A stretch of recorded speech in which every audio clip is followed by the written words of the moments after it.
nobres e queridos amigos, tudo bem com vocês? Espero que vocês estejam super bem. Nós iremos tratar a respeito sobre as espécies de crimes tributários.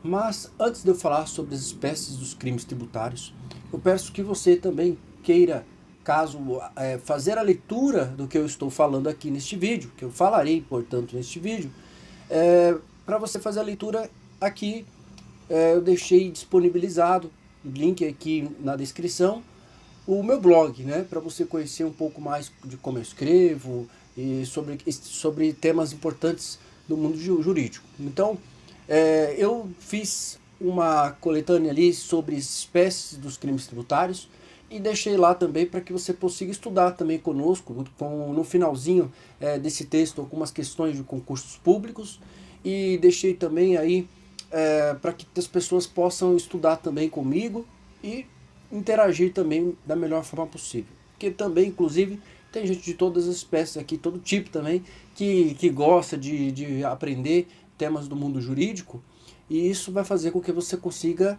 ter uma melhor facilidade, né, e compreensão de determinados temas. Tem gente que gosta muito, né, de tratar, não só assistir o vídeo, depois fazer a leitura do texto de lei e assim por diante. E é ótimo isso, porque você consegue entender melhor o que nós vamos a tratar. Pois bem, sobre as espécies de crimes tributários, né, o que eu tenho para falar a respeito. Primeiro que as espécies dos crimes tributários também está na legislação esparsa, né, nós temos também no Código Penal, e aqui neste vídeo nós vamos começar a falar especificamente o artigo 1º da Lei 8.137 de 1990. Então a Lei 8.137 de 90 estabelece sobre os crimes contra a ordem tributária e contra as relações de consumo. O artigo 1º, eu vou pedir para que coloquem na tela aí para você fazer a leitura comigo. Artigo 1º estabelece: constitui crime contra a ordem tributária suprimir ou reduzir tributo ou contribuição social de qualquer acessório, mediante as seguintes condutas. Nós vamos voltar aqui na tela. Olha, seguinte, o que constitui o crime contra a ordem tributária, né? A supressão ou mesmo a redução de tributo. O ato de suprimir, né, nós temos que fazer essa diferenciação, né, de condutas do verbo do tipo do penal. Né? Então ele diz suprimir ou reduzir. Suprimir seja no todo ou em parte. Suprimir é omitir, na verdade, não recolher o tributo devido. A supressão e a redução são fraudes previstas, sendo acrescidas pela própria legislação como elemento de proteção do objeto material do crime. Então seria a supressão total ou redução, recolher o valor a menor devido ao fisco. Então seriam esses dois pontos específicos. O pagamento de tributo, né, há esse pagamento, mas ele é pago de forma parcial. Esse seria a reduzir o tributo, redução. Então nós temos ali também, logo nesse artigo 1º, né, trata sobre as espécies tributárias. Por quê? Porque ele abrange todas as espécies tributárias. Né? Tem o tributo sendo espécie do gênero. E o gênero, aí nós temos impostos, taxas, contribuições de melhoria, empréstimos compulsórios, temos as contribuições, né, e dentro delas nós temos contribuições sociais. Então temos todas as espécies tributárias. Todas elas irão abranger como crimes tributários. Esse seria o ponto inicial para que nós possamos entender sobre essas espécies. E se a pessoa fizer a supressão de forma dolosa, ou mesmo redução do valor do tributo, também de forma dolosa, comete o crime tributário. Essa seria a primeira posição que eu tenho a tratar a respeito. Ademais, nós temos que fazer a autoridade fazendária, né, é aquele que irá receber, o ente estatal incumbido, né, por lei, de receber informes e declarações dos contribuintes. Por exemplo, o auditor fiscal, aquela entidade fazendária, Receita Federal, né, Receita Estadual.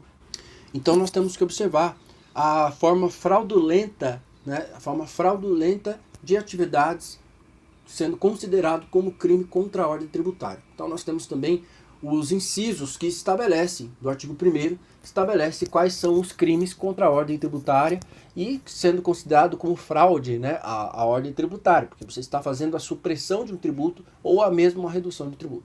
O inciso 1º, para fazer o comentário inicial aqui, o inciso 1º trata como omissão de informações, de informação ou prestação de informação falsa às autoridades fazendárias. Comentário rápido.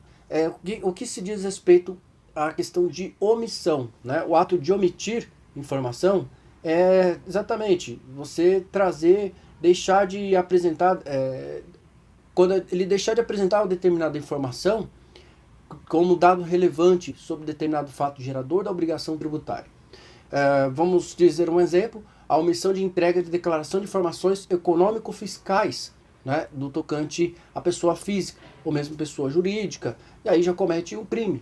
E eu já deixei no meu artigo o RESP, né? Nós temos uma decisão do STJ que trata exatamente a respeito disso, que existe essa possibilidade de que o fato relevante, né, que você deve seguir, apresentar aquelas informações devidas ao fisco e elas não são apresentadas corretamente. Então, existe sim a omissão de informação ou a prestação de informação falsa. Aí já é considerado como crime na verdade, crime contra a ordem tributária, e você deveria apresentar isso. Então, temos as obrigações acessórias. Eu não comentei ainda, nós temos também, se você suprimir ou reduzir tributo, aí temos suas obrigações acessórias também. Então, este inciso 1º, ele deixa claro que essas obrigações acessórias também são acometidas com o crime, e sendo de forma dolosa. Se você tinha o dever de fazer a entrega de uma declaração de informações e não prestou, você está omitindo a informação perante o fisco, perante a autoridade fazendária, e aí comete o crime do inciso 1º. O que mais que eu devo dizer a respeito sobre o inciso 1º? Aí nós temos as obrigações acessórias, conforme já mencionado, e também ausente de dolo, né? Nós temos que observar o dolo, né? A vontade livre e consciente para a consecução do resultado. Todos os crimes tributários não existem espécie de forma culposa, apenas de forma dolosa. Exige-se a intenção da pessoa de querer fraudar o fisco, de querer fraudar com as atividades inerentes à cobrança dos tributos. Se não existe esse dolo, não há comprovação de dolo, não há que se dizer que a pessoa cometeu o crime. Então, essa é a grande diferenciação de todos os crimes previstos na legislação penal. Então, essa seria a diferença de todo. E, portanto, é importante que você consiga entender que não só, eu deixei de pagar tributo porque eu não quis, não tenho culpa. Então, não existe o crime, portanto, se você não pagou o tributo, só por não pagar. O inciso 2º trata a respeito fraudar a fiscalização tributária, inserindo elementos inexatos, omitindo operação de qualquer natureza em documento ou livro exigido pela lei fiscal. Trata-se, portanto, de uma espécie de fraude à fiscalização tributária e que se realiza operações escrituradas do fato que não escriturou em documento ou livro fiscal exigido pela lei.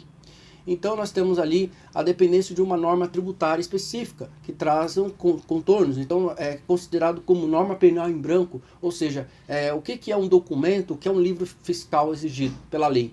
Então, se você tem que entregar algum documento que seja inexato, né, a inexatidão seja total ou parcial, ela é considerada como crime, né? O objetivo maior é fraudar, é você fazer essa sonegação fiscal, mas de forma especializada. Então, essa seria os elementos desse inciso 2º do artigo 1º, né? Então, nós temos essa conduta, né? Então, o ponto polêmico que eu posso dizer, que eu não posso também estender muito em relação a esse tema, mas nós temos que colocar em relação à conduta do não recolhimento do ICMS, do ICMS próprio, decorrente do regular, que deveria ter sido escriturado pelo contribuinte e declarado por ele. Então, esse seria o ICMS próprio. E aí o STF julgou, no recurso de habeas corpus, vou falar até o número, 1633334, de Santa Catarina, tratou a respeito sobre se ser crime, portanto, que a conduta por sócios e administradores que declararam a operação de venda ao fisco.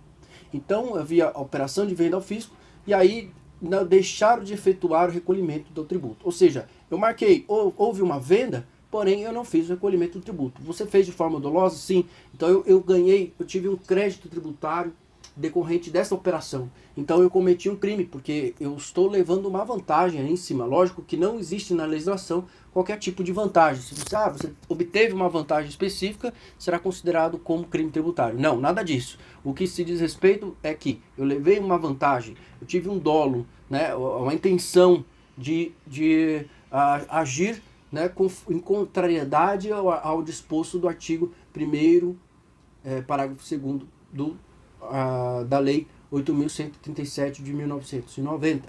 Então esse seria o ponto principal.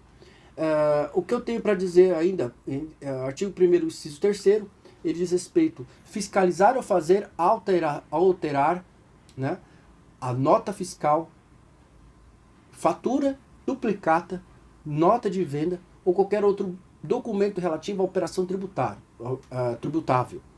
Nós temos que observar o falsificar significa como uma relação de você elaborar um determinado documento e esse documento é apresentado falso para que objetive uma vantagem, de certo modo, para não pagar o tributo, seja parcial ou total. E aquela operação foi tida como inexistente. Ou seja, eu faço uma nota fiscal, porém essa operação nunca foi realizada. Então você falsificou ou alterou um documento. E aí isso também considera como crime. Alterar ou modificar seria apresentar como tido como verdadeiro, né? Então seria outra conduta que o agente criminoso possa agir. Então nós temos esse detalhe. Agora, temos também como norma penal em branco, porque deixou o contribuinte, deixou na verdade o legislador a estabelecer os critérios sobre outro documento. Quando ele fala outro documento relativo à operação tributável, deixou em branco. Que aí poderia vir uma legislação para dizer, o documento que você deve entregar é este. Se você não fez, você cometeu crime tributário. O que eu posso dizer ainda por final aí, se for a finalidade, né, inclusive nós temos que deixar claro, se a finalidade for precisamente em falsificar determinado documento, seja total ou parcial, logo, não há que se dizer como crime de falsidade ideológica, ou mesmo supressão de documento, qualquer tipo de crime tributário, de crime não tributável, né? Crime não tributável.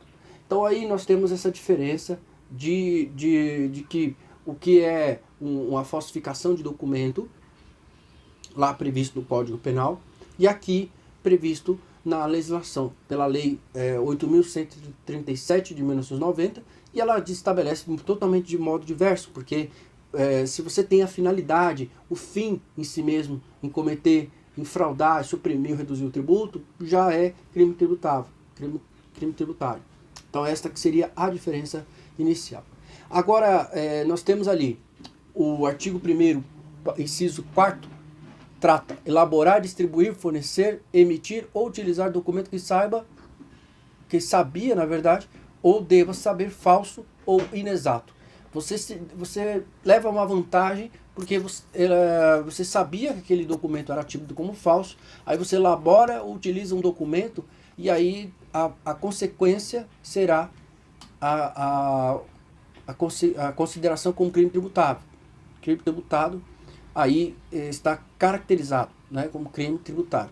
E aí a elaboração seria um ato de produção ou preparação de um documento tido como falso. Distribuição é entregar documento falso ou que deva saber falso ou mesmo inexato, com informações além menos do que deveria ser apresentado ao fisco. A emissão de documento é o seu preenchimento do documento e posterior de circulação. Por exemplo, dados à Receita Federal, você entrega, você emitiu e entregou. A questão, aí, da mesma forma que eu falei do inciso anterior, nós temos que observar a falsidade ideológica, ela também está decorrente às posições, de que se o crime, né, existe a questão do concurso de crimes, nós temos também o princípio da construção, ou crime progressivo, ou seja, se existe o ato final, né, que na verdade seria observar, adjetivar ao crime tributário, né, esses crimes tributários, aí sim poderia dizer como possibilidade de tirar o crime anterior, o crime meio, né? Temos o crime meio e o crime fim. Isso, um absorve o outro. Então nós temos o princípio da construção devidamente aplicado. De modo inverso, se for apenas o uso de um documento falso, exclusivamente, que não seja exclusivamente para a consecução de um crime tributário, aí sim poderíamos dizer sobre especificamente de falsidade.